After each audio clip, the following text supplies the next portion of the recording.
اعوذ باللہ من الشیطان الرجیم بسم اللہ الرحمن الرحیم۔ الحمدللہ بعض لوگ رمضان کریم کہنے پر انکار کرتے ہیں، حالانکہ انکار کی کوئی وجہ نہیں۔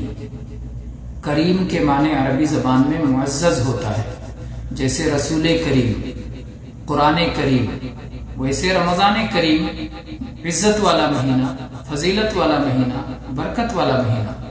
تو رمضان کریم کہنے میں کوئی حرج نہیں ہے، البتہ اگر کوئی شخص اس معنی میں استعمال کرتا ہے جس معنی میں اللہ کے لیے کریم استعمال کیا جاتا ہے، سخی اور داتا، کرم کرنے والا، اگر کوئی سمجھتا ہے کہ رمضان کریم یعنی کرم کرنے والا رمضان کے کرم کی وجہ سے سارے گناہ معاف ہو جاتے ہیں، اگر کوئی ایسا تصور رکھتا ہے تو ظاہر بات ہے یہ غلط ہے۔ رمضان کریم یعنی عزت والا رمضان۔